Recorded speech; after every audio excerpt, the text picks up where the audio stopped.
document surfaced in 2019, hidden inside the wall of a demolished plantation house in Beaufort County, South Carolina.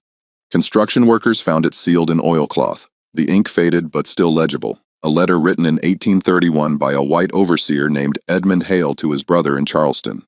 The letter described something that terrified him so deeply he never sent it, instead hiding it where no one would find it during his lifetime. "There is a Negro here," Hale wrote, "who knows things he should not know. He speaks of events before they happen.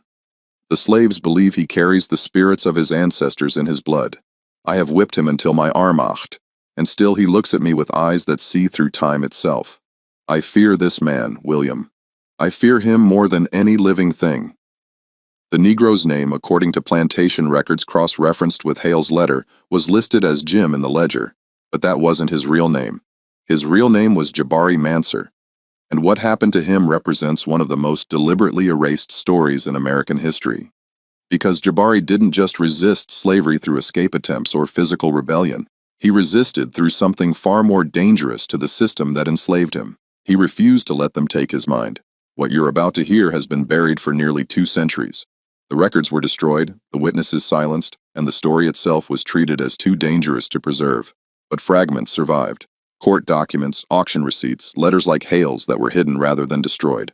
Testimony from enslaved people recorded decades after emancipation by researchers who understood that oral history carried truths that official records deliberately omitted. And when you piece these fragments together, they reveal something that plantation owners in the 1800s understood, but could never admit publicly, that the most dangerous slave was not the one who ran or fought, but the one who remembered. Jabari Mansa arrived in Charleston Harbor in August 1807, 1 month before the act prohibiting importation of slaves would officially end the legal Atlantic slave trade to the United States. The ship was the Henrietta Marie, a Portuguese vessel that had operated under Spanish registry to circumvent increasing British naval patrols. Records show 312 Africans boarded that ship on the coast of present-day Senegal. 127 survived the crossing. The rest were thrown overboard, their bodies feeding sharks that learned to follow slave ships across the Atlantic like vultures following an army. But we're not starting there. We're starting 37 years later in 1844 with what happened in the woods outside Beaufort, when Jabari did something that would be investigated by 3 separate court inquiries and ultimately lead to legislation specifically designed to prevent anyone from ever doing it again. The incident involved 12 enslaved people from different plantations who met in secret on a Sunday night. What they did during that meeting depends on who's telling the story. The white authorities claimed it was a voodoo ceremony designed to curse plantation owners. The enslaved community said it was a teaching that Jabari was passing on knowledge that needed to survive. But everyone agreed on one detail after that night. 2 of the white men who discovered the gathering went slowly insane, speaking in languages they'd never learned, describing places they'd never seen, unable to distinguish their own memories from visions of events that hadn't happened yet. The courts called it hysteria, the enslaved people called it justice, and Jabari Mansa, when questioned under torture about what he'd done, said only this: "I showed them what we remember, and memory is a weapon they cannot take." To understand what he meant, you need to understand where Jabari came from and what he carried with him that proved more dangerous than any knife or gun. The Wolof Empire in what is now Senegal maintained an oral tradition stretching back centuries. They had griot's master storytellers who memorized the complete history of kingdoms, the genealogy of ruling families, and the wisdom accumulated across generations. These men weren't just entertainers. They were living libraries, their minds containing information that would take years to transcribe if anyone had written it down. But the Wolof deliberately kept this knowledge oral because written documents could be destroyed, stolen, or altered. Human memory trained and disciplined proved more reliable than any archive. Jabari's grandfather had been a Go, not the highest rank, but respected enough that his family carried status. They weren't royalty, but they weren't farmers or laborers either. They existed in that middle tier of African society that white slave traders found most profitable, educated enough to be valuable, but not powerful enough to be protected. When French and Portuguese traders established their forts along the Senegal's coast, they paid local chiefs to provide captives from this exact social class. Smart enough to be useful, isolated enough to be expendable. Jabari was 17 when the raiders came. This wasn't a random attack or village raid. This was business. The local chief, whose name history has conveniently forgotten, had signed a contract to provide 50 young men to a Portuguese trader named Valentim da Silva. The contract specified ages between 15 and 25, physically healthy, no visible diseases or disabilities. Dar Silva paid in textiles, rum, and iron bars, the standard currency of the slave trade, and the chief's men selected their targets with the precision of people fulfilling a commercial order. They took Jabari during the dry season, when young men traveled to fishing villages near the coast to trade goods. There were 6 of them, all from families with some education or skill. The chief's men didn't capture random villages. They captured future leaders, people who would have become teachers, administrators, merchants, people whose knowledge and intelligence could be converted into labor value on American plantations. The holding facility near the coast was a stone fortress the Portuguese had built specifically for processing human cargo. It wasn't a prison in the traditional sense. It was a warehouse. The captives were chained in large rooms, given minimal food and water, and kept alive just long enough to be transported to the ships waiting offshore. During those 3 weeks in the fortress, Jabari watched as the psychological destruction began before the physical journey even started. Some captives broke immediately, retreating into catatonic silence. Others became violent, attacking the guards, even though it meant immediate death. But most did what Jabari did. They observed. They memorized details. They tried to understand the system that had swallowed them so they might find some way to survive or exploit a weakness. This wasn't heroic. It was practical. Warriors who didn't study their enemies died quickly. During those 3 weeks, Jabari met a man who changed his understanding of what resistance could mean. The man was older, perhaps 40, and had been a Go of much higher rank than Jabari's grandfather. His name was Boubacar, and he'd been captured, deliberately taken because a rival political faction had sold him to Portuguese traders to eliminate his influence. Boubacar understood something that Jabari at 17 hadn't fully grasped yet. They weren't just stealing people's bodies, they were attempting to erase cultures, languages, entire civilizations worth of accumulated knowledge. "Listen to me carefully," Boubacar said during one of the few moments when the guards weren't watching. "They will try to make you forget your name. They will try to take your language. They will beat you until you believe you are what they call you. But if you can keep your memories intact, if you can preserve what you know about who you were before they took you, you carry something they cannot destroy." Memory is not weakness. Memory is the only weapon that survives every torture. This wasn't a speech about hope or eventual freedom. Boubacar was too practical for that. He was teaching a specific survival technique, the preservation of identity through deliberate memory work. The way a Go memorizes thousands of lines of genealogy, Jabari would need to memorize everything about himself that the slave system would try to erase. His family's lineage, the geography of his homeland, the stories his grandfather had told him, the taste of foods he'd eaten, the sound of his mother's voice, the specific way sunlight looked at dawn over the Senegal River. "They will take your freedom," Boubacar continued. "They will take your body, but your mind remains your own until you surrender it. And if enough of us refuse to surrender, if we keep remembering and teaching what we remember, they cannot fully win. They can enslave us, but they cannot erase us." 3 days later, Boubacar died. The official cause was listed as dysentery, but the other captives knew better. He'd simply stopped fighting to survive, his body giving up, even though his mind remained clear until the end. Before he died, he made Jabari promise something specific. "Remember everything, not just your own story, but mine. My name was Boubacar Dio, son of Madu Dio, griot of the Wolof court. I was born in 1767 during the reign of," and he recited his complete lineage going back 7 generations. Jabari memorized every word. When the Henrietta Marie departed the African coast with its cargo of 312 captives, Jabari carried something in his mind that the ship's captain, Antonio Fernandez, would never know existed. He carried complete genealogical records of 2 Wolof families, oral histories of Senegalese kingdoms, and the systematic knowledge of how to preserve memory under conditions designed to destroy it. This knowledge would prove far more dangerous to American slavery than any weapon. The Middle Passage was exactly what you've read about in every account of the slave trade, systematic horror designed to maximize the number of surviving bodies while minimizing the cost of transport. Jabari was chained in the cargo hold for 11 weeks, his movement so restricted that muscles atrophied. The ship's surgeon, a man named Dr. Henrik Costa, kept detailed logs of the crossing. These logs survived and were later acquired by abolitionist researchers. They make for disturbing reading, not because of any explicit description of violence, but because of their clinical detachment. Day 23. 5 Negroes died overnight, likely from dysentery, threw bodies overboard at dawn. Day 30. Storm damage to forward cargo hold. Water contamination affecting approximately 40 Negroes. Expect mortality increase. Day 47. Fever spreading in a hold separated sick Negroes to prevent wider contagion. 12 died. Day 66. Food stores adequate. Water stores low but sufficient for estimated arrival date. What these logs don't record is what happened in the minds of the people chained in that darkness.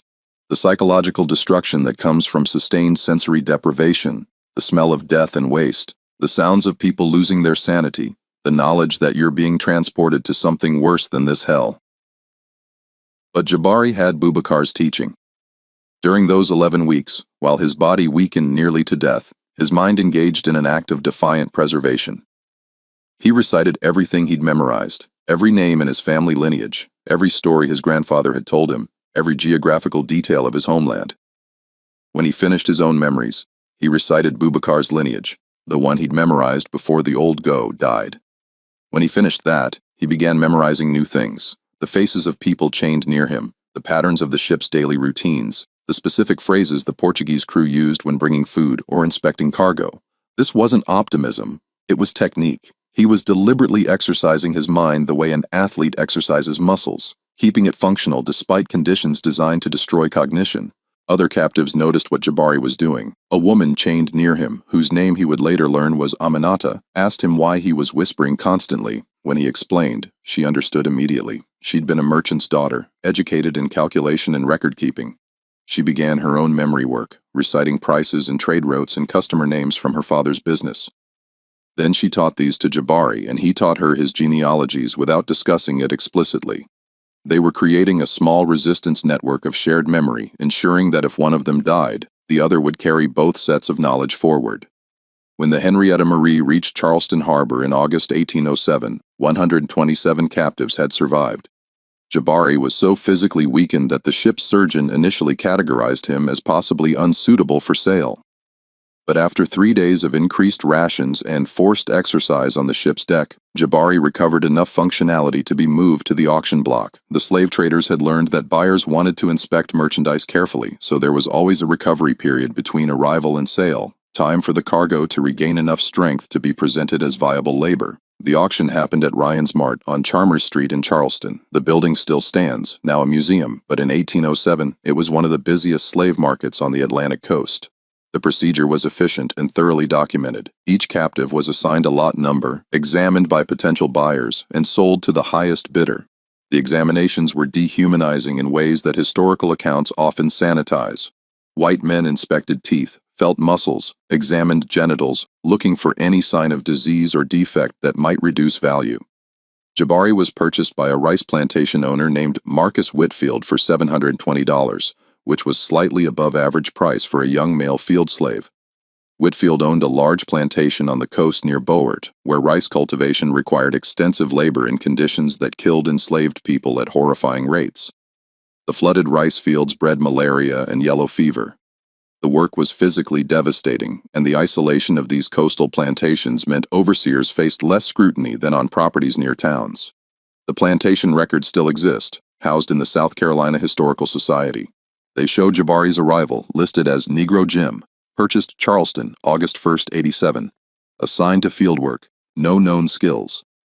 That entry represents everything wrong with how slavery attempted to document human beings. Jabari arrived with 17 years of education in oral tradition, the equivalent of a university-level training in his grandfather's field. He spoke 3 languages. He could recite historical chronicles that would fill volumes if transcribed. But to Marcus Whitfield, he was just Negro Jim. No known skills. What happened next?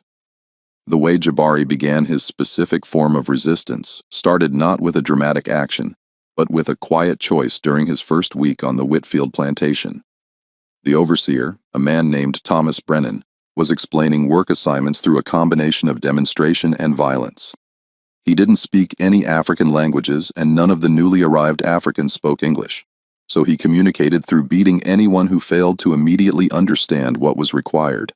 This was standard practice, the breaking period where new slaves learned their place through systematic brutality.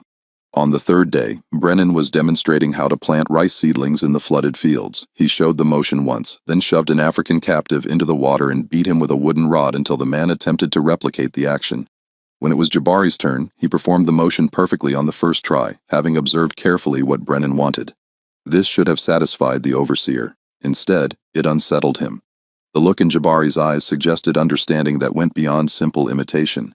It suggested intelligence actively learning, not a beast being trained through repetition. "You watching me, boy?" Brennan said, though Jabari couldn't understand the English words yet. "You think you're smart?" Jabari maintained eye contact, which was itself an act of defiance. Enslaved people were supposed to lower their eyes when white men addressed them. But Jabari had been taught by his grandfather that a man who lowers his eyes has already surrendered his dignity. So he looked directly at Brennan, his expression neutral, giving away nothing but refusing to perform the submission that was expected. Brennan struck him across the face. Jabari didn't flinch or cry out. He simply continued to maintain eye contact. Brennan struck him again harder. Jabari's expression didn't change. This confrontation continued for perhaps 30 seconds before Brennan realized he was losing something more important than physical dominance. The other enslaved people were watching. If he continued beating a man who refused to show pain or submission, he would demonstrate that violence had limits, that some things couldn't be beaten out of people. So Brennan made a strategic retreat, ordering Jabari back to work and making a mental note that this particular African needed special watching. That evening, Brennan wrote in his daily log, "New Negro from Charleston auction shows defiant character. Recommends strict discipline to prevent influence on other slaves." This entry would be the first of dozens documenting the overseer's growing fear of a man who worked as required but somehow maintained an inner world that the amount of violence could reach. That night, chained in the slave quarters, Jabari began teaching. He spoke softly in Wolof to the other African-born captives nearby. Not all of them understood his language, but several did. And to those who understood, he explained what Boubacar had taught him. They would try to take everything: your name, your language, your sense of who you were before they captured you. But memory was territory they couldn't fully occupy. If you deliberately remembered and taught what you remembered to others, you created spaces of resistance that existed entirely in the mind. "My name is Jabari Mana," he said, son of Wame Mansa, grandson of Fod Mansa, who was a Go of the Wolof people. I was born in, and he recited his complete lineage the same way he'd been practicing during the Middle Passage. Then he recited Boubacar's lineage. Then he asked each person there to tell him their real names, where they came from, and anything they remembered about their families. And he memorized every word. This was how it started. Not with an escape attempt or a violent rebellion, but with the systematic preservation of identity through shared memory. Within 2 weeks, there were 15 people on the Whitfield plantation engaged in this practice. They would work in the rice fields during the day, performing the brutal labor required. But at night they recited their histories to each other, creating a collective archive of African identity that existed only in their minds. Marcus Whitfield had no idea this was happening. Neither did Brennan. They saw slaves who obeyed commands and performed their work. They didn't see the nightly gatherings where people spoke in African languages, preserving knowledge that the plantation system assumed would die with the first generation of African-born captives. They didn't understand that resistance could take forms that looked nothing like rebellion, and they definitely didn't anticipate what would happen when Jabari started teaching the children. The Whitfield plantation had approximately 80 enslaved people, including children born there to African mothers and American-born fathers. These children grew up speaking English as their primary language, Christianity as their only religion, and plantation life as the only reality they knew. From the white perspective, second-generation slaves were ideal. They had no direct memory of Africa, no alternative cultural framework, and could be shaped entirely by the plantation system. But Jabari recognized these children as the actual battlefield. If African culture could be preserved and transmitted to American-born children, the system's ability to erase African identity across generations would fail. So he began a patient, systematic campaign of education that would take years to show results and decades to reach its full dangerous potential. I need you to understand something before we continue with what happened next. Make sure you like this video and share it with someone who needs to hear this story. Drop a comment telling me where you're watching from and subscribe, because what happens next in Jabari's story is darker than anything we've covered so far. The education happened in fragments, never in ways that white overseers would recognize as teaching. Jabari would be working in the rice fields next to a 10-year-old child born on the plantation, and he would say, seemingly to himself, but loud enough for the child to hear, "In my homeland, we called this plant something different. We called it mallow. And the way we prepared it for eating was," and he would describe in careful detail West African cooking methods while appearing to simply talk to himself during work. Or he would be walking past the children's quarters in the evening and pause to tell a story, framing it as entertainment. "Let me tell you about a warrior named Sandiata," he would say, and then recite the epic of the Mali Empire's founder, a story his grandfather had taught him. To white observers, if they noticed at all, it looked like an old African telling fairy tales. To the children listening, it was something far more powerful evidence that there was a world and a history beyond the plantation, that their ancestors had been something other than slaves. The plantation system had a fatal flaw built into its foundation. It required treating enslaved people as property rather than human beings, which meant white owners rarely paid attention to the complex social and cultural lives that enslaved communities developed in their private spaces. As long as work got done and no obvious rebellion occurred, overseers didn't concern themselves with what slaves talked about among themselves. This blindness created spaces for resistance that the system's architects never anticipated. Within 5 years of Jabari's arrival at the Whitfield plantation, something remarkable had happened. Approximately 30 people, including 15 children, could recite substantial portions of West African oral history. They knew the genealogies of multiple families. They could speak basic phrases in Wolof, Mandinka, and Fulani languages that most of them had never heard before. Jabari's teaching. And most dangerous of all, they understood that their enslaved status was not a natural condition, but a crime committed against them by people who had no moral right to their labor. This last point was what truly terrified white plantation owners when they eventually discovered what was happening. The system relied on enslaved people internalizing their inferior status, believing on some level that their enslavement was divinely ordained or naturally justified. Education that explicitly taught otherwise was more dangerous than any weapon because it undermined the psychological foundation that made mass enslavement possible with relatively minimal physical force. Marcus Whitfield didn't notice the change at first, but Thomas Brennan, who spent every day directly supervising fieldwork, began to sense something shifting in the plantation's social dynamics. The slaves were performing their work adequately, but there was a quality to their obedience that felt different, less defeated, more like people choosing to cooperate temporarily rather than people who'd accepted their permanent status. He couldn't articulate this observation clearly enough to report it to Whitfield. It was more intuition than evidence, but it made him nervous. In 1812, 5 years after Jabari's arrival, Brennan finally identified what was disturbing him. He overheard a conversation between two children born on the plantation, maybe 8 and 10 years old, speaking in a language that definitely wasn't English. When he confronted them, asking where they'd learned African language, the children claimed they didn't know what he meant. But Brennan wasn't stupid. He understood immediately that someone was teaching, and he had a strong suspicion who that someone was.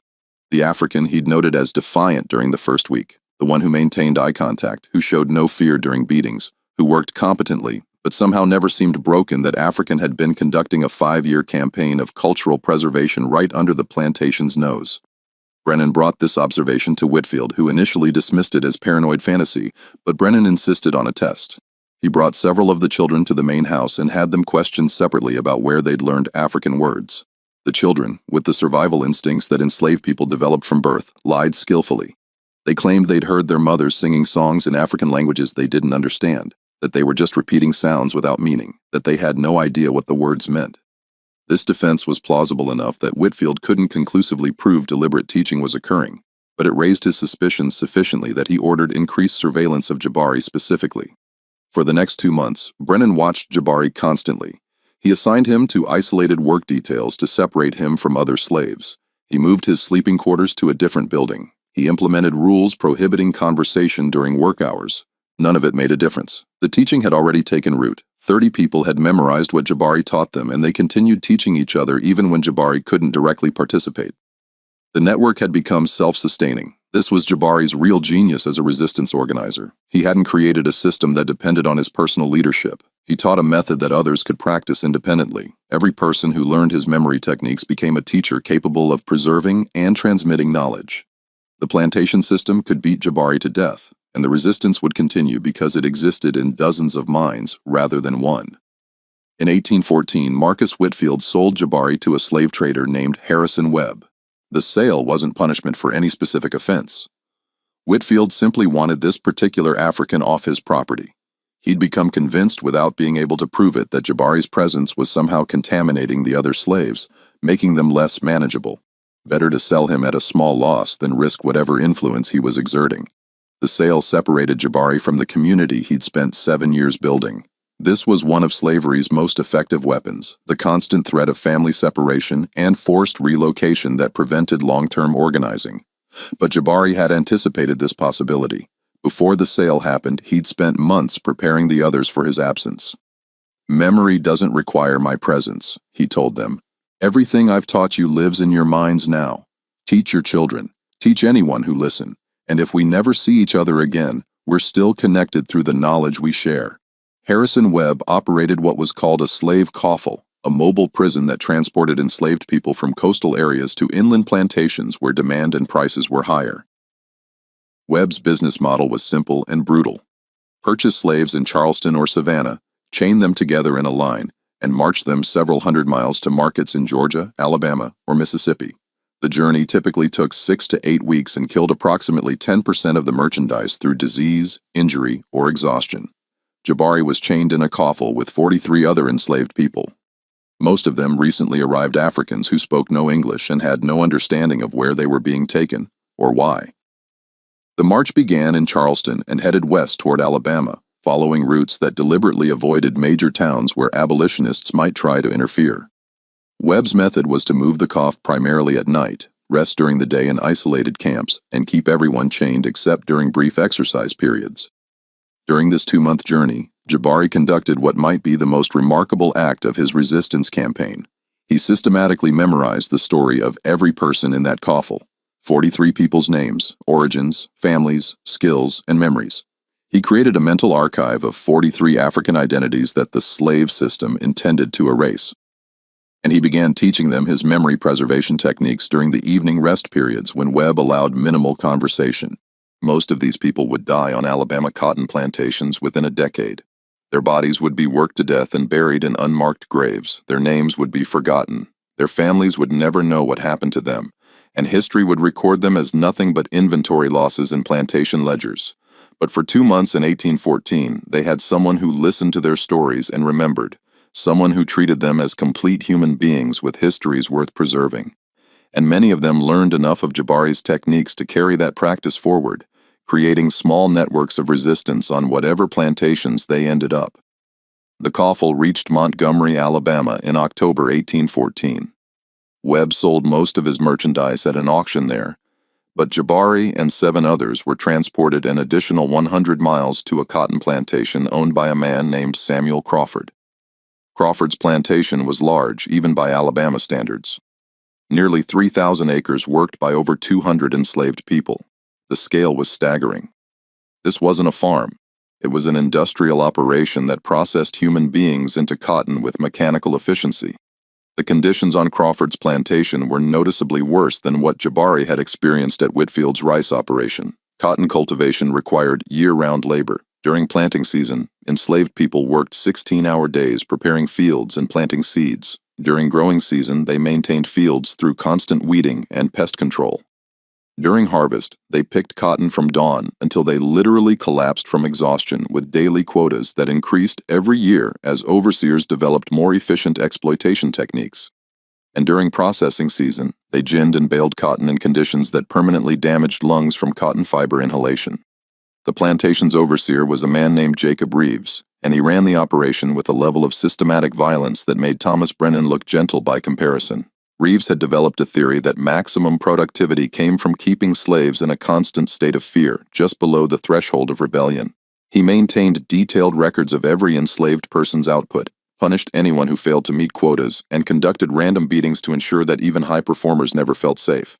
His journals, which somehow survived, and are now housed at Oren University's archives, make for genuinely disturbing reading, pages and pages of calculated cruelty documented with the same attention to detail that a scientist might give to an experiment. Jabari's arrival at Crawford's plantation happened to coincide with an incident that would establish his reputation among the enslaved community there. During his first week, a young woman named Sarah collapsed in the cotton fields from heat exhaustion. Reeves's response was to have her dragged to the side of the field and beaten for malingering, a standard punishment designed to discourage other slaves from attempting to avoid work through fake illness.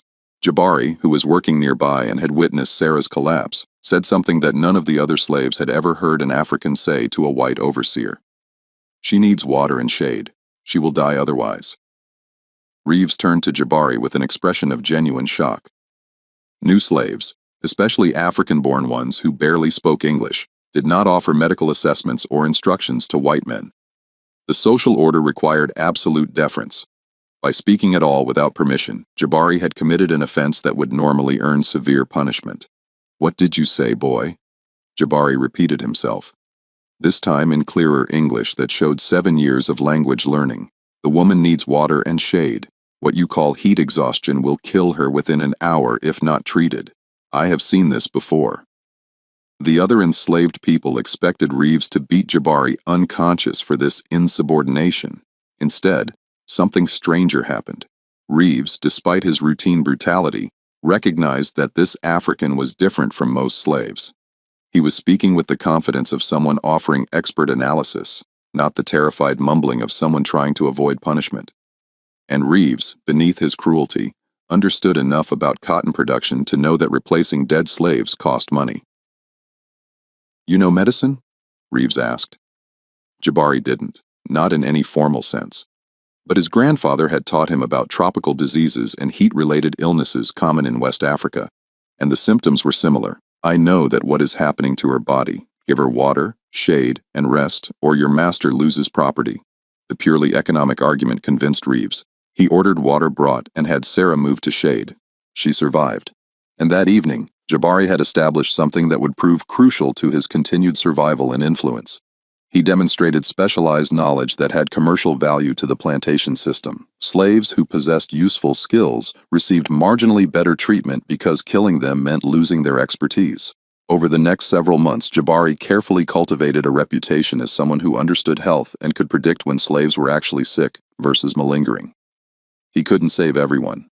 The work regime was designed to kill people regardless of medical care. But he saved enough lives that Crawford and Reeves began consulting him regularly, pulling him out of field work to examine sick slaves and advise on treatment. This role gave Jabari something invaluable: access to nearly every enslaved person on the plantation and time to talk with them privately. The conversations happened during medical consultations. Jabari would be examining someone for malaria symptoms or treating an infected wound, and while he worked, he would speak quietly. "What is your name?" "Your real name, not what they call you. Where were you born? Do you remember your mother's name?" And he would memorize everything they told him, adding it to the mental archive he'd been building since 1807. But he did something more than just collect information. He taught the same memory preservation techniques he'd developed at Whitfield's plantation. "The stories you remember, teach them to your children," he would say. "The names of your ancestors, speak them aloud when you're alone so you don't forget. They are trying to erase who we were before they took us. Don't let them succeed." By 1820, Jabari had been on Crawford's plantation for 6 years and had created another network of cultural preservation involving at least 50 people. They met in small groups during Sunday rest periods, ostensibly for Christian worship services, but actually conducting what amounted to classes in African history, language, and identity preservation. The cover was nearly perfect. White plantation owners actively encouraged slave Christianity, believing it made people more docile. They never considered that enslaved people might use religious gatherings to maintain precisely the kind of cultural knowledge that Christianity was supposed to replace. But Samuel Crawford was more observant than Marcus Whitfield had been. In 1821, he noticed something that troubled him deeply. The older African-born slaves on his plantation seemed to be teaching something to the younger American-born slaves. He couldn't quite identify what was being taught, but he noticed that children who'd grown up speaking only English were suddenly using African words. That enslaved people who should have been thoroughly broken by the system showed signs of not exactly rebellion, but something more subtle, pride maybe, or just the absence of the complete psychological defeat that efficient plantation management required? Crawford didn't connect this observation directly to Jabari. The plantation had over 200 enslaved people, and tracking the influence patterns of any single individual was nearly impossible. But he did recognize that something needed to change.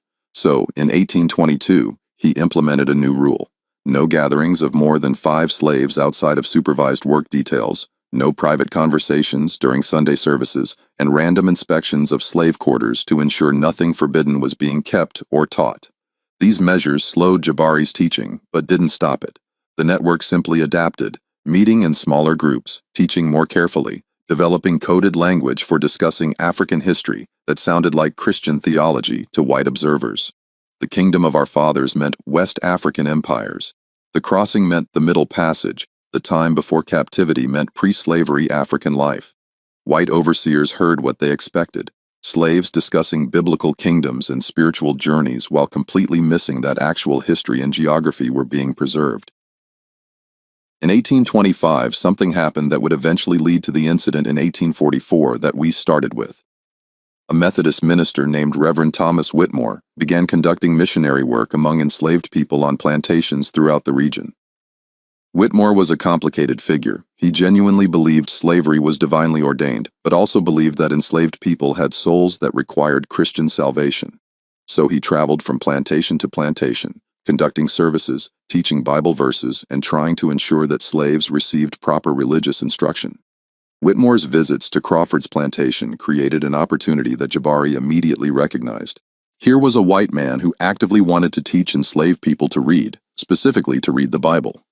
Whitmore conducted literacy classes for any slaves their owners would permit to attend, believing that direct access to Scripture was essential for genuine conversion.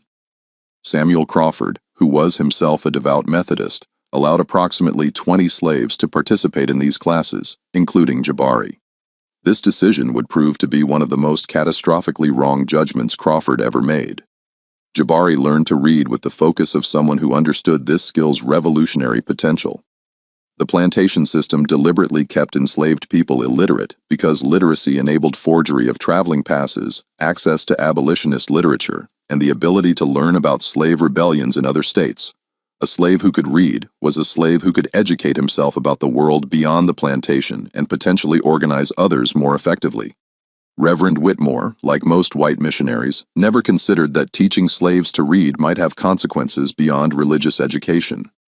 He assumed that enslaved people who could read would naturally accept the biblical passages that appeared to justify slavery, the ones about servants obeying masters, about accepting earthly suffering for heavenly reward. He never anticipated that those same slaves might also pay attention to Exodus, to the prophets condemning injustice, to Jesus' statements about freedom for captives. By 1827, Jabari could read fluently. More importantly, he could teach reading to others covertly. The skills spread through the network he'd built slowly, carefully, with everyone understanding that discovery meant punishment. Within 3 years, approximately 30 enslaved people on Crawford's plantation were literate, a number that would have terrified any white person who knew about it.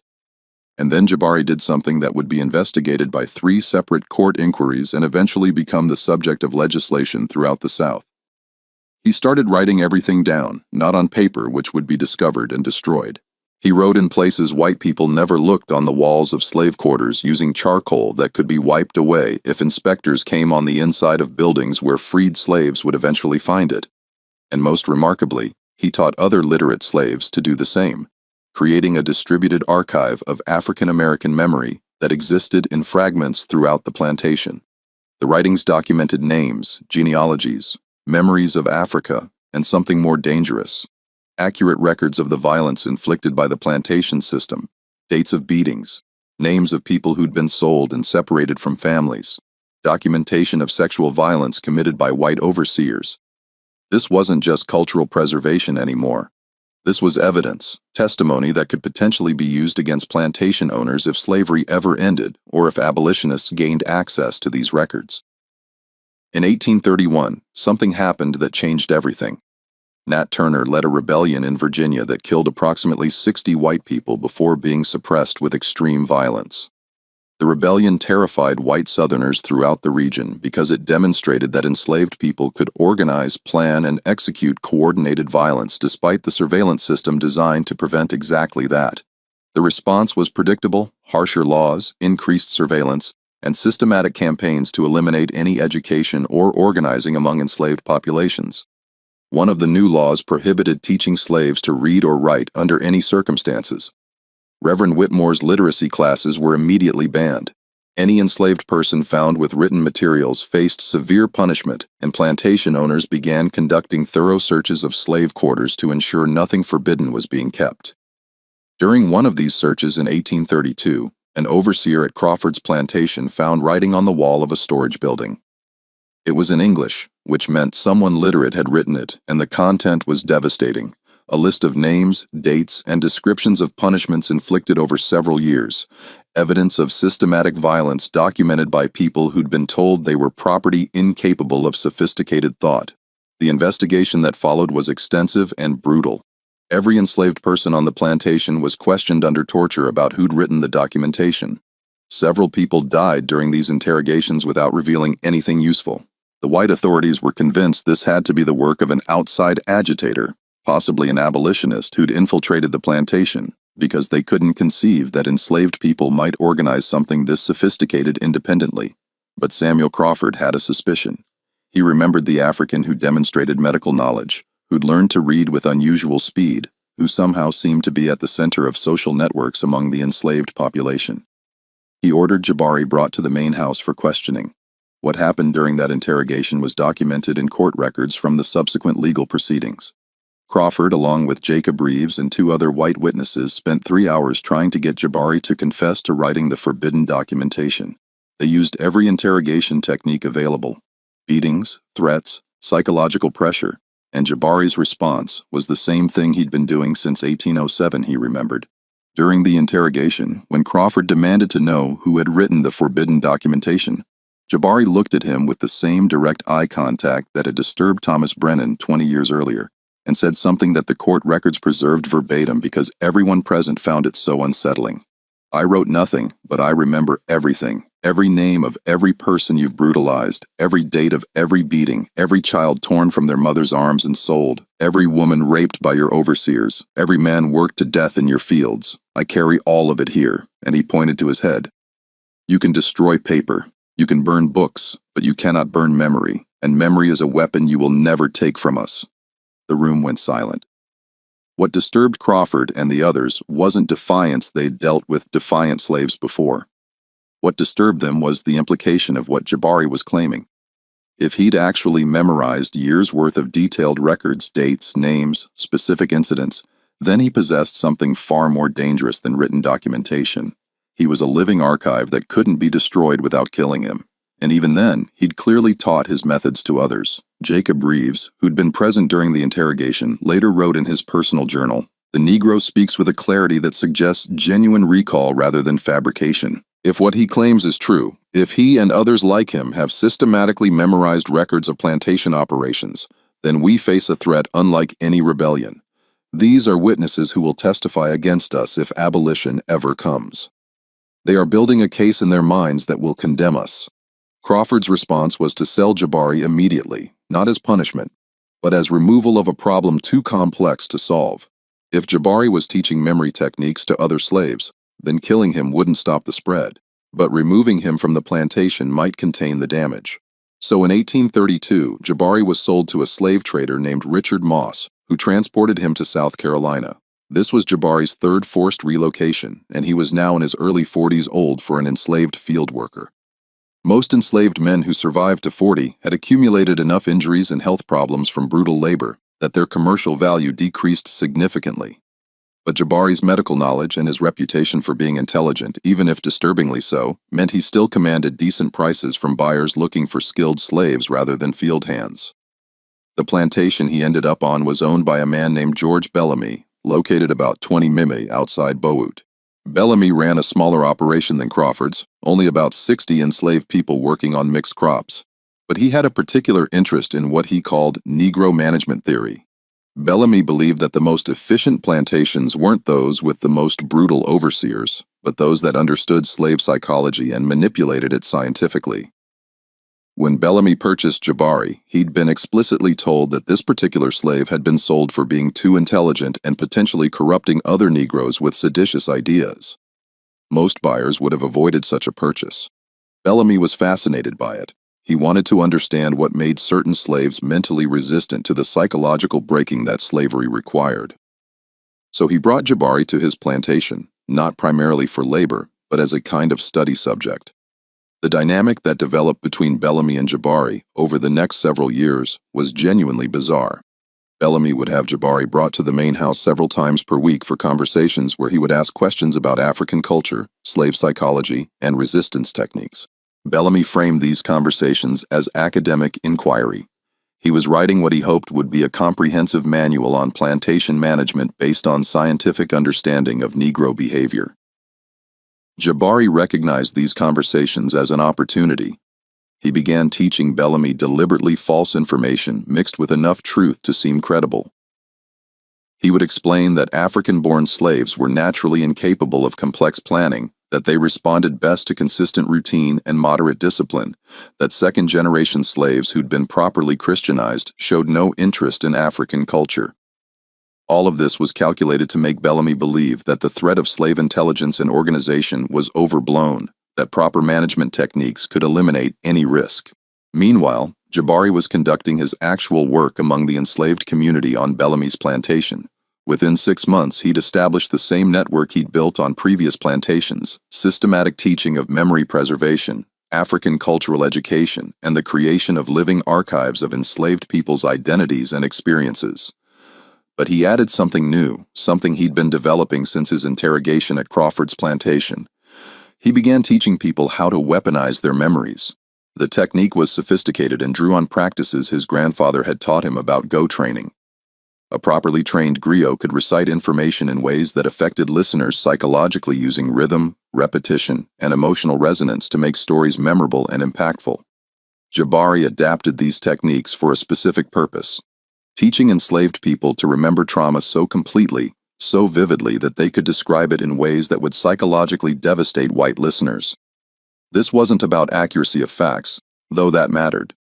This was about emotional truth, teaching people to access and articulate their suffering in ways that forced listeners to confront the full human cost of slavery.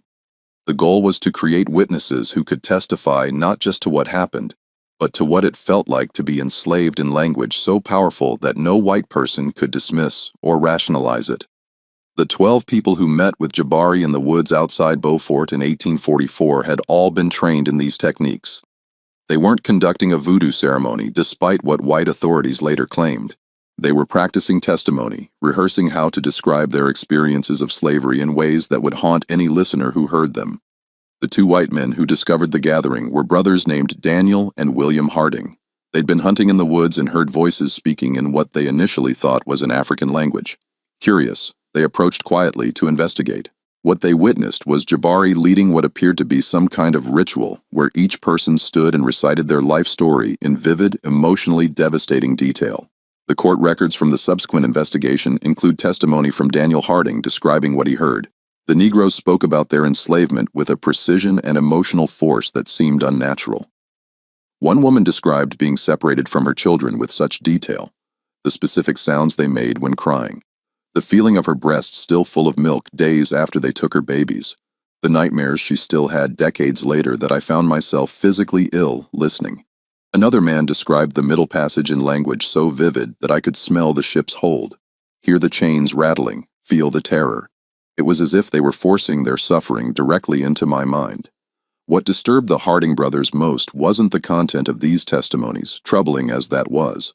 What disturbed them was the effect. After listening for perhaps 20 minutes before revealing their presence, both men reported experiencing vivid, intrusive thoughts about the experiences they'd heard described. Daniel Harding testified that for weeks afterward, he would suddenly find himself experiencing fragments of memories that weren't his sensations of being chained in darkness, emotional states of grief over lost children, phantom pain from beatings he'd never received. William Harding's experience was more severe.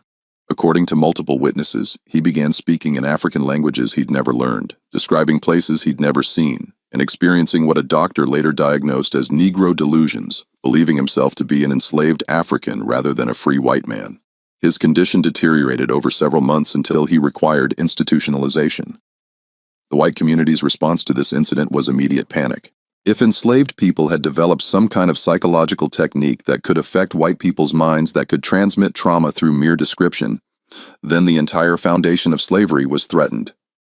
The system depended on white people being able to inflict and witness suffering without experiencing empathy or psychological consequences. If that barrier could be broken, if slaves could make their owners feel what slavery actually meant, the moral sustainability of the institution would collapse. 3 separate investigations were launched. The first was a local inquiry by the Beaufort County Sheriff to determine whether Jabari and the others had used some kind of African witchcraft or poison to affect the Harding brothers. This investigation included testimony from multiple witnesses, but ultimately concluded that no physical substances or supernatural forces were involved. The second investigation was conducted by the South Carolina Medical Society, which examined William Harding and tried to understand his condition. Their report, which still exists in the Society's archives, is remarkable for its honesty about what they found. The patient exhibits symptoms consistent with having experienced traumatic events he could not have personally lived through.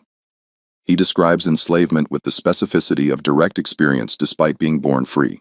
We can identify no medical explanation for this transfer of memory or trauma.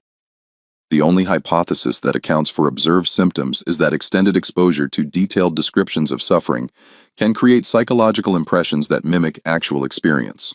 The third investigation was conducted by the state legislature, which convened a special committee to assess whether new laws were needed to prevent whatever Jabari had done. This committee heard testimony from plantation owners throughout the region, consulted with ministers and doctors, and ultimately produced a report that recommended sweeping changes to how enslaved people were managed. The report's key finding was buried in the middle of a long document, but it was devastating in its implications. We conclude that the teaching of memory techniques to slaves combined with their systematic documentation of plantation operations and their development of methods for vividly describing their experiences represents a threat to public order that requires immediate legislative action. If enslaved populations can preserve detailed records of their treatment and transmit these records through oral tradition, they create evidence that could be used against slaveholders in the event of abolition or federal intervention. More immediately, if slaves can affect white citizens psychologically through sufficiently vivid description of their suffering, they possess a weapon that conventional plantation management cannot neutralize. The legislation that followed, passed in South Carolina in 1845 and adopted in modified form by several other southern states, included provisions that specifically targeted the kind of resistance Jabari had pioneered. It prohibited teaching enslaved people any memory techniques or mnemonic systems. It made it illegal for more than 3 slaves to meet privately without white supervision. It required plantation owners to rotate slave populations regularly to prevent the formation of long-term communities where knowledge could be preserved across generations. And most tellingly, it mandated the separation or sale of any enslaved person identified as possessing unusual intelligence or capability for organized resistance. George Bellamy, whose plantation had been the site of the 1844 incident, faced significant social pressure from other plantation owners.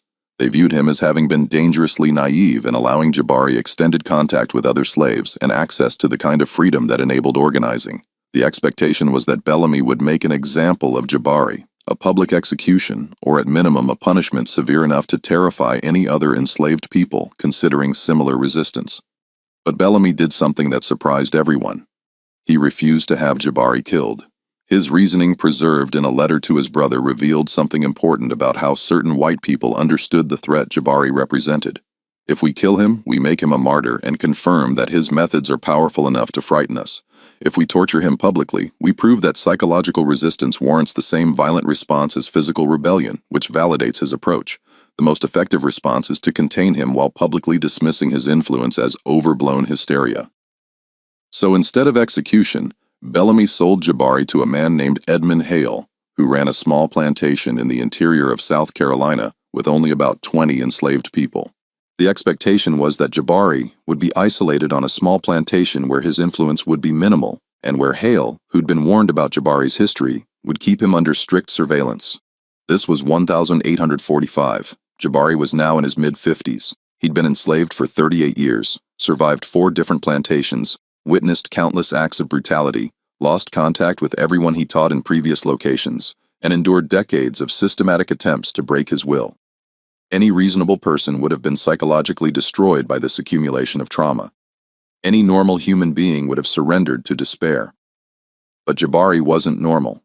He'd spent 38 years practicing and refining techniques for psychological resistance that transcended anything the slave system had encountered before. And Edmund Hale's plantation, small and isolated as it was, would become the site of the final phase of Jabari's life work, something that would be talked about in whispers among enslaved communities throughout the South for generations afterward. Edmund Hale's plantation was different from the large industrial operations Jabari had experienced with only 20 enslaved people. Everyone knew each other intimately.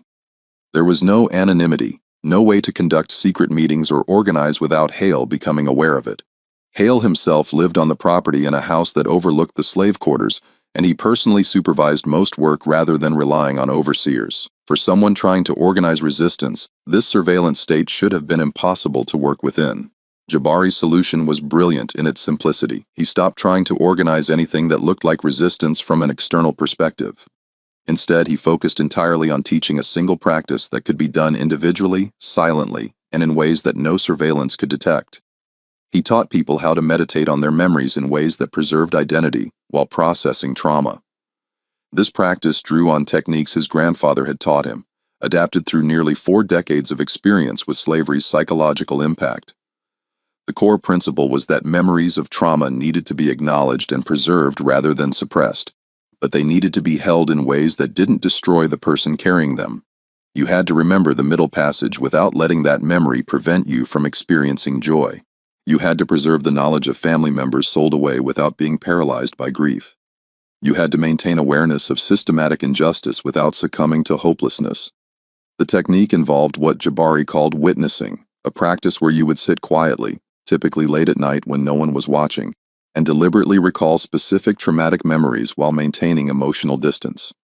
You would describe the memory to yourself in detail, acknowledging what happened and how it felt, but framing yourself as an observer documenting events rather than a victim being destroyed by them.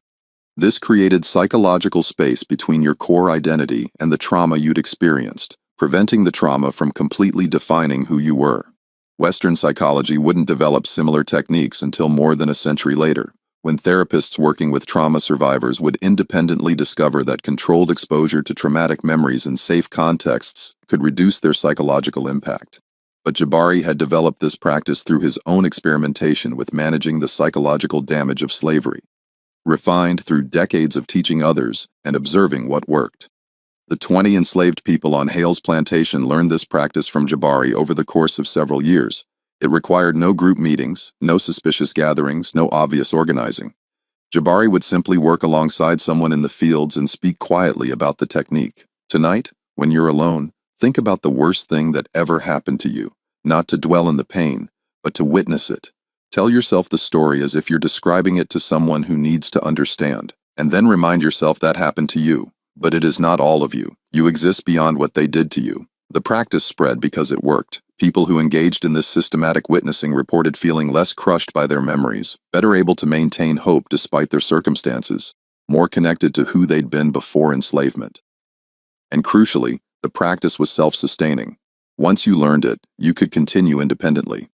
You didn't need Jabari's presence or anyone else's. The resistance existed entirely within your own mind. Edmund Hale noticed changes in his enslaved population that troubled him. They weren't rebellious or defiant in any obvious way.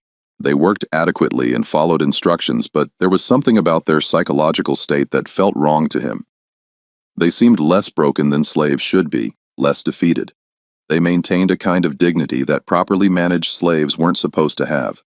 Hale's letter to his brother, the one found hidden in the wall of his demolished house in 2019, was written during this period. The fear he expressed wasn't about physical rebellion. Jabari was in his 50s and didn't seem to be plotting escape or violence. The fear was about something more fundamental. Hale had begun to suspect that this particular African possessed knowledge about psychological resistance that made conventional slavery impossible. that the very presence of someone who could teach others how to preserve their minds despite enslavement represented an existential threat to the system. "I cannot explain it clearly," Hale wrote, "but this Negro looks at me with eyes that have seen things I cannot imagine and remembers things I would prefer forgotten. He makes me feel that I am the one being judged, that history will view my actions differently than I view them myself, and worse, he has taught this same awareness to the others. They are slaves in body, but free in mind. And I do not know how to break something I cannot physically touch." The letter ended with a confession that revealed more about the psychological cost of slavery to white people than most historical documents ever acknowledged. "I dream about the things they have experienced. I wake in the night convinced I am chained in darkness, that I am being beaten, that my children are being sold. I think he has cursed me somehow, but the curse is simply forcing me to imagine what slavery means to those who endure it. I cannot continue this way. I must sell him before he drives me mad." But Hale never sent the letter, and he never sold Jabari because by the time he'd written it, something had shifted in him that made it impossible to continue plantation operations as before. Within a year of writing that letter, Hale freed all 20 enslaved people on his plantation, sold his property, and moved to Pennsylvania, where he became a vocal abolitionist. His explanation for this radical transformation given in speeches he delivered throughout the 1,850 seconds was remarkably simple. "I met a man who taught me to see what I had been deliberately refusing to acknowledge, and once I saw it clearly, I could no longer participate in the system." Jabari Mansa was freed in 1846 at age 56. He was one of approximately 20,000 free black people living in South Carolina at that time, navigating a society that viewed their existence as dangerous and their freedom as provisional. Free black people in the antebellum South faced constant surveillance, restrictions on travel and assembly, and the ever-present threat of being kidnapped and sold back into slavery if they couldn't prove their free status. But Jabari had something most free. Black people lacked decades of practice in organizing and teaching under surveillance, a vast network of knowledge that existed in the minds of hundreds of people he taught across 4 plantations, and a skill set for psychological resistance that he could now share more openly. The final 18 years of Jabari's life from 1846 until his death in 1864 are documented in fragments that historians have pieced together from various sources. He lived in Beaufort, working as what would now be called a community organizer and educator. He taught literacy to free black children and adults who sought him out. He conducted what he called remembering circles where people would share their experiences of slavery and practice the witnessing techniques he developed. And he served as what amounted to a living library. Anyone who wanted to know about African culture, about their family history, or about the realities of slavery that white historians were already beginning to sanitize could come to Jabari and learn. More importantly, he trained others to continue his work. By the time of his death in 1864, months before the Civil War ended slavery throughout the United States, Jabari had created a network of approximately 200 people across 3 states who practiced his memory preservation techniques and who taught them to others. These people became the foundation for what would eventually evolve into the oral history tradition that kept African American experiences alive despite systematic attempts to erase them from official records. Jabari Mansa died on the 15th of March 1864 in a small house in Beaufort, South Carolina, surrounded by people he'd taught. The cause of death was recorded as pneumonia, but several witnesses later said he'd simply decided it was time to stop. He'd lived 57 years as an enslaved person and 18 years as a free man.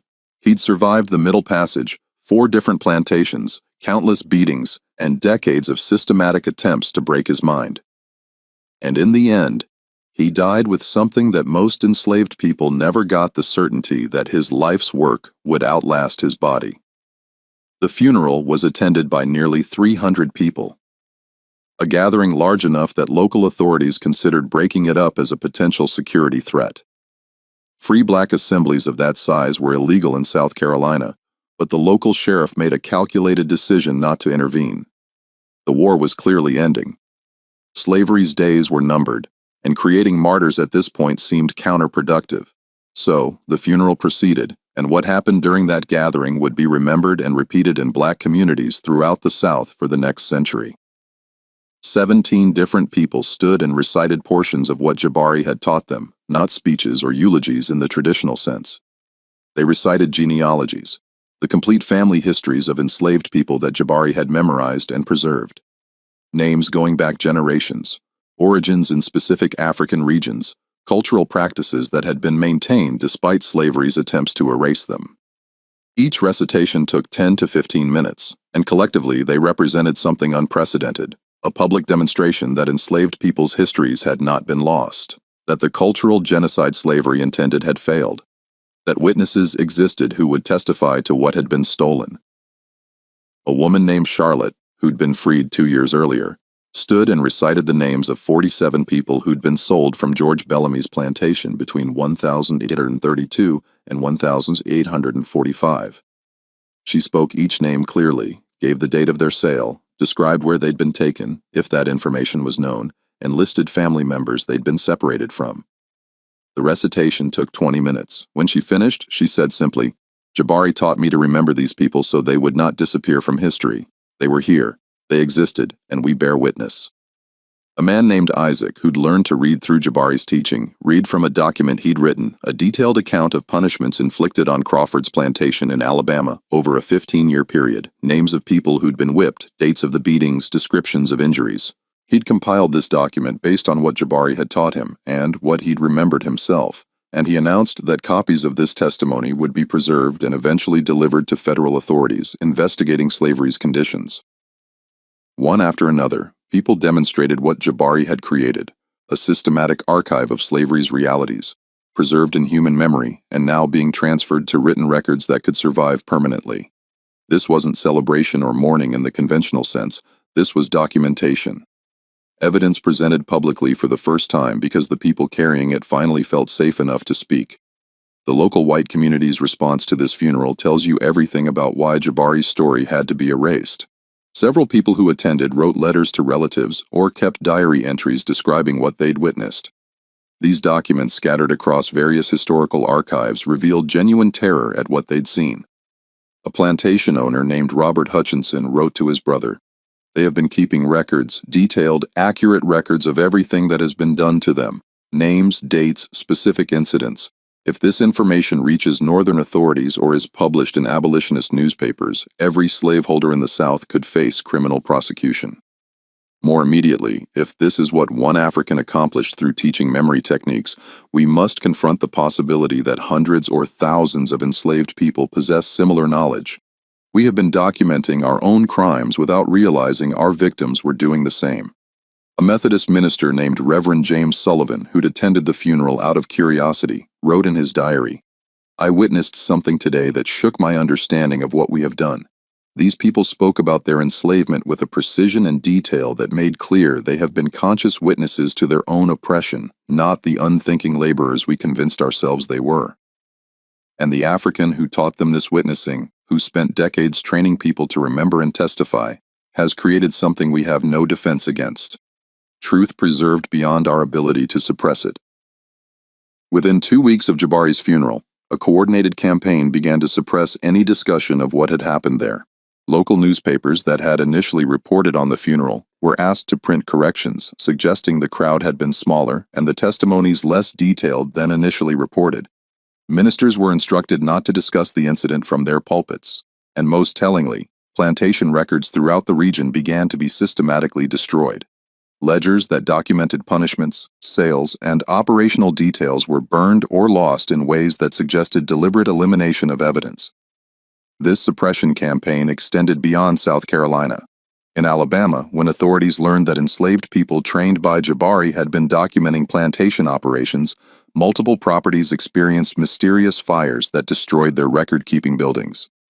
In Georgia, several free black people who'd been known to practice Jabari's memory preservation techniques were arrested on fabricated charges and forcibly relocated to areas where they had no existing community connections. The goal wasn't just to prevent prosecution of individual plantation owners. The goal was to erase evidence that enslaved people had maintained consciousness throughout their bondage, had been witnesses rather than victims, had preserved testimony that could be used against the entire system. Because if that evidence became public, if Northern abolitionists and federal authorities gained access to the kind of detailed accounts that Jabari had taught people to preserve, the South's defense of slavery as a benign institution that enslaved people accepted as natural would collapse completely. But here's what the people trying to suppress this story didn't understand. You can't erase something that exists in hundreds of minds scattered across multiple states. You can burn documents. You can silence individual witnesses, but you can't destroy knowledge that's been distributed through a network designed specifically to survive exactly this kind of suppression attempt. The memory preservation network Jabari created continued functioning after his death, and it evolved in ways that even he probably didn't anticipate. During Reconstruction, when formerly enslaved people began testifying before federal authorities about slavery's conditions, an unusual number of witnesses from South Carolina, Alabama, and Georgia provided testimony that was remarkably detailed and consistent.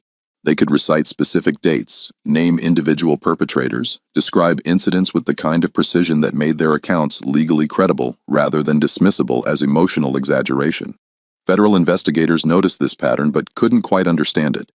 How were formerly enslaved people, most of whom were illiterate and had been deliberately isolated from information, able to provide testimony that read like legal depositions?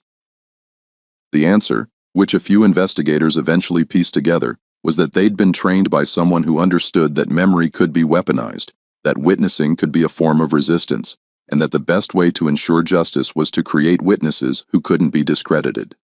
In 1872, a federal investigator named Samuel Harrison interviewed approximately 50 formerly enslaved people in South Carolina about their experiences. His report, buried in the National Archives until a historian rediscovered it in 1998, includes this observation.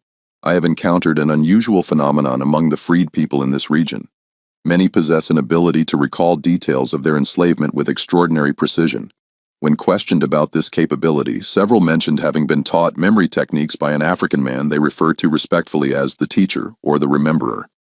They describe him as someone who believed that preserving accurate testimony was a moral obligation and a form of resistance. The impact of his teaching appears to have created a generation of witnesses whose accounts will prove invaluable in documenting slavery's true nature. But Harrison's report was never published. The political climate of the 1872s was shifting against Reconstruction. Northern commitment to protecting freed people's rights was weakening. Southern whites were regaining political power, and the last thing anyone in authority wanted was detailed testimony about slavery's brutality that might inflame sectional tensions or justify continued federal intervention in Southern affairs. So the report was filed away, classified, and forgotten. And the broader story of what Jabari had accomplished, the creation of a systematic archive of slavery's realities preserved through trained human memory, was deliberately excluded from historical narratives being written about the antebellum period. This exclusion wasn't accidental. In the decades following the Civil War, as American historians began constructing official narratives about slavery, they faced a fundamental problem. If they acknowledged that enslaved people had maintained consciousness, had witnessed and remembered their oppression, had created sophisticated resistance networks that white authorities never fully detected, it would undermine every justification for slavery that Southern culture had constructed. It would prove that enslaved people had always been fully human, fully conscious, and actively resistant in ways that made the entire system morally indefensible. So instead, historians created a narrative where enslaved people were victims who endured passively until Northern armies freed them, where African culture was erased within a single generation and replaced entirely by American Christianity, where resistance meant only physical rebellion or escape attempts, never psychological or cultural preservation. This narrative allowed everyone, North and South, to move forward without confronting the full implications of what slavery had been and what enslaved people had done to survive it. Jabari's story disappeared into this historical erasure. The court records from the 1844 investigation were archived but never referenced in published histories. Edmund Hale's letter remained hidden in a wall for 175 years. The testimonies from Jabari's funeral were preserved in private papers but never included in official accounts. And the entire phenomenon of enslaved people systematically documenting their experiences through trained memory was treated as if it had never happened. What makes this erasure particularly disturbing is that it was successful for so long. For more than a century, American historians taught that enslaved people left no reliable testimony about their experiences because they were illiterate and traumatized. Scholars claimed that understanding slavery required relying primarily on plantation records and white observers' accounts because enslaved people's perspectives weren't preserved in ways that met historical standards of evidence. This wasn't ignorance.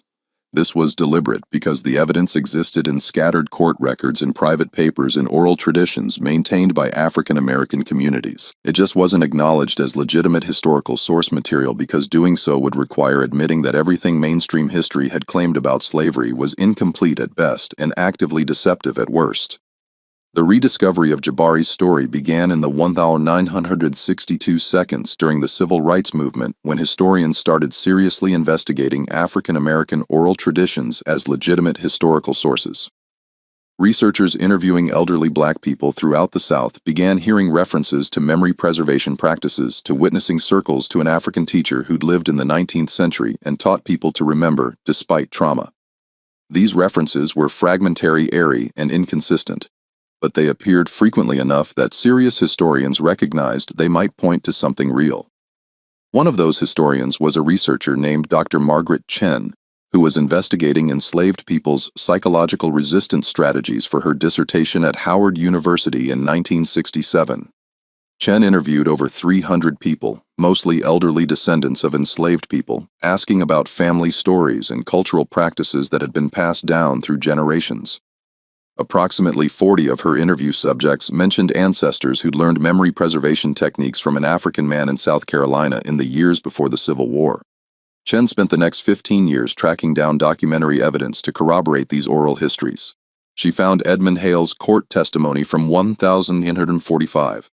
She located portions of Jacob Reeves's Plantation journals in Auburn University's archives. She discovered Samuel Harrison's buried federal report in the National Archives. And she pieced together enough documentary evidence to publish a paper in 1982 titled Psychological Resistance and Memory Preservation Among Antebellum Enslaved Populations, The Case of Jabari Manor. The paper was published in an obscure academic journal and largely ignored by mainstream historians, but it provided the first scholarly documentation that an enslaved African man had created a systematic network for preserving cultural memory and testimony that functioned across multiple states and survived beyond his lifetime. Chen's work established that oral histories about this figure were based on historical reality, not myth or collective imagination. Then, in 2019, when construction workers found Edmund Hale's letter hidden in that plantation house wall, suddenly there was physical evidence that corroborated everything Chen had documented. A white plantation owner writing in 1831 describing an enslaved African who possessed knowledge about psychological resistance that terrified him, who could affect white people's minds through the power of preserved memory and vivid testimony, who represented a threat that conventional plantation management couldn't neutralize. The letter's discovery sparked renewed interest in Jabari's story. Historians began searching for additional documentation, and what they found was evidence of a massive coordinated suppression campaign, destroyed records, buried reports, oral histories that were collected but never published, testimony that was recorded but deliberately excluded from historical narratives. Why was this suppression so thorough? Why was Jabari's story considered so dangerous that it needed to be erased even after slavery ended, even after the Civil War? Even after Reconstruction failed and white supremacy was legally re-established throughout the South? The answer reveals something essential about American memory and historical narrative. Jabari's story proved that enslaved people were conscious witnesses who preserved detailed testimony about their experiences. It proved that psychological and cultural resistance was more sophisticated and effective than physical rebellion. It proved that the official narrative of slavery, that it was a tragic but ultimately benign institution where most enslaved people were treated adequately and many even preferred slavery to freedom, was a deliberate lie constructed by people who needed to justify the unjustifiable. Most dangerous of all, Jabari's story proved that memory itself could be a weapon. That people who preserved accurate testimony about oppression created evidence that would eventually be used against their oppressors. That witnessing was a form of resistance that no amount of violence could fully suppress, and that the erasure of uncomfortable history required constant active suppression because the truth kept surviving in oral traditions, in hidden documents in the minds of people who refused to forget. This is why the story you're hearing right now was buried for nearly 2 centuries. Not because the evidence didn't exist, not because historians didn't know about it, but because acknowledging it would require confronting truths that American culture has spent centuries trying to avoid. That slavery wasn't an unfortunate system that everyone participated in passively. that enslaved people weren't victims without agency, that psychological resistance was more dangerous to slavery than any physical rebellion, and that the official histories we've been taught are incomplete by design, constructed to protect certain narratives about American identity that can't survive contact with preserved testimony from the people who were enslaved. The sealed room exists to excavate exactly these kinds of buried stories, the ones that were hidden not through neglect, but through deliberate suppression. The ones that reveal uncomfortable truths about systems we'd prefer to believe were less brutal, less calculated, less successful at what they intended to accomplish. Jabari Mansa's legacy isn't just that he survived slavery, or that he taught people to preserve their identities. His legacy is that he created a methodology for resistance that transcended his individual life, that functioned across generations, that proved memory could be weaponized in ways that violence never fully defeated. Every person he taught became a living archive. Every technique he shared became a tool that others could use and adapt. Every genealogy he memorized, every testimony he helped people preserve, every witnessing circle he conducted created evidence that survived to testify against the system that enslaved him. And the hundreds of people who learned from Jabari passed those techniques to their children and grandchildren who passed them to their descendants, creating chains of memory preservation that extended into the 20th century and beyond. The oral history tradition in African American communities, the specific ways that Black families preserve and transmit stories about ancestors, the practice of witnessing that became central to civil rights movement testimony. All of these carry traces of what Jabari systematized in the 1800s. You can see his influence in the detailed testimony that formerly enslaved people provided to WPA interviewers in the 1,030 seconds 70 years after emancipation, still able to recall specific incidents with remarkable precision. You can see it in the way civil rights activists trained each other to document police brutality and systemic oppression with the kind of detail that made their testimony legally credible. You can see it in the contemporary movement to preserve oral histories of police violence, mass incarceration, and systemic racism. People understanding that official records are incomplete and that witness testimony preserved through community networks provides truth that institutions try to suppress. The technique Jabari pioneered, systematic memory preservation as resistance witnessing as a form of testimony. The deliberate documentation of oppression by the people experiencing it has become central to how marginalized communities preserve their own histories in the face of official narratives that exclude or sanitize their experiences. Every time someone records police violence on their phone, they're practicing a form of what Jabari taught. Every time a community creates oral history projects to preserve testimony that official records omit, they're continuing his work. Every time someone refuses to forget trauma because forgetting would mean letting perpetrators escape accountability, they're using memory as the weapon Jabari said it could be. But here's what you need to understand about why this story still matters in 2025. The same dynamics that buried Jabari's story for 175 years are still operating. Official histories are still incomplete by design. Testimony from marginalized people is still treated as less reliable than institutional records, and the preservation of uncomfortable truths still requires active resistance against forces that prefer those truths remain buried. Edmund Hale's letter sat hidden in a wall for 175 years before construction workers found it by accident.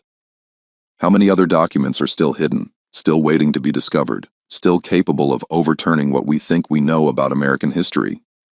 How many stories like Jabari's exist in fragments in oral traditions, in buried court records, in private papers that no historian has examined, waiting for someone to recognize their significance and piece them together? And more importantly, what does it tell us about American memory that a story this significant, documented in multiple sources, corroborated by physical evidence and oral tradition, could be successfully suppressed for nearly 2 centuries? What does it reveal about whose stories get told and whose get buried? Whose testimony is considered credible and whose is dismissed, whose resistance is acknowledged and whose is erased? Jabari Mansa spent 57 years enslaved and died free, but still living in a society that viewed his existence as threatening. He created something that terrified plantation owners enough that they tried to erase all evidence of it. He taught techniques that continued functioning for generations after his death, and his story was buried so thoroughly that most Americans have never heard it until now. This is the story that America tried to erase forever. The one that proved enslaved people were conscious witnesses who documented their oppression in ways that survived despite systematic suppression attempts. The one that demonstrated psychological resistance could be more dangerous than physical rebellion. The one that revealed memory itself as a weapon that no amount of violence could fully neutralize. And the fact that you're hearing it now in 2025, 161 years after Jabari's death, proves something he understood from the beginning. You can suppress truth temporarily. You can bury documents and destroy records and exclude testimony from official narratives. But if enough people preserve what they know, if they teach those preservation techniques to others, if they create networks of memory that survive across generations, eventually the truth resurfaces. Jabari Mansa's story survived because he taught people how to make it survive. And now you're part of that survival. You're one more person who knows what happened, who understands what was suppressed and why, who carries this knowledge forward. That's how memory wins against forgetting. Not through dramatic victories, but through patient accumulation of witnesses who refuse to stop witnessing. The letter Edmund Hale hid in that wall ended with these words: "I fear this man more than any living thing because he has shown me that I am the one who will be forgotten while he and what he taught will be remembered." Hale was right to be afraid. His name appears in this story only as someone who was changed by encountering Jabari. His legacy is being the white man who was psychologically defeated by a man he enslaved. While Jabari's legacy is the preservation of testimony that survived to indict the system Hale participated in, that's not justice in any complete sense. Jabari spent most of his life enslaved. He suffered trauma that should never have been inflicted. He lost decades to a system that treated him as property. Justice would have been preventing his enslavement in the first place, not just preserving his testimony about it afterward. But in a world where that prevention failed, where the crime was committed and couldn't be undone, what Jabari created represents something significant. Evidence that survives to testify, methods that others can learn and adapt, proof that consciousness and memory can't be fully destroyed, even by systems designed specifically to destroy them, and the demonstration that the most dangerous resistance isn't always the most visible. That teaching people to witness and remember can be more threatening to oppressive systems than any physical rebellion. That's the story America tried to erase. That's the truth that was buried in walls and archived reports and oral traditions that mainstream historians ignored for 175 years. And that's why it matters that you're hearing it now, that you know what happened, that you understand what was suppressed and what survived anyway. Because the next time you hear official history that seems too clean, too sanitized, too conveniently aligned with narratives that protect powerful institutions, remember that Jabari's story existed in documents and testimonies for 175 years before anyone acknowledged it publicly. Remember that absence of evidence in official records often means deliberate suppression rather than actual absence. And remember that the most important truths often survive not in archives but in oral traditions, in community memories, in the testimony of people who lived through what official history prefers to forget.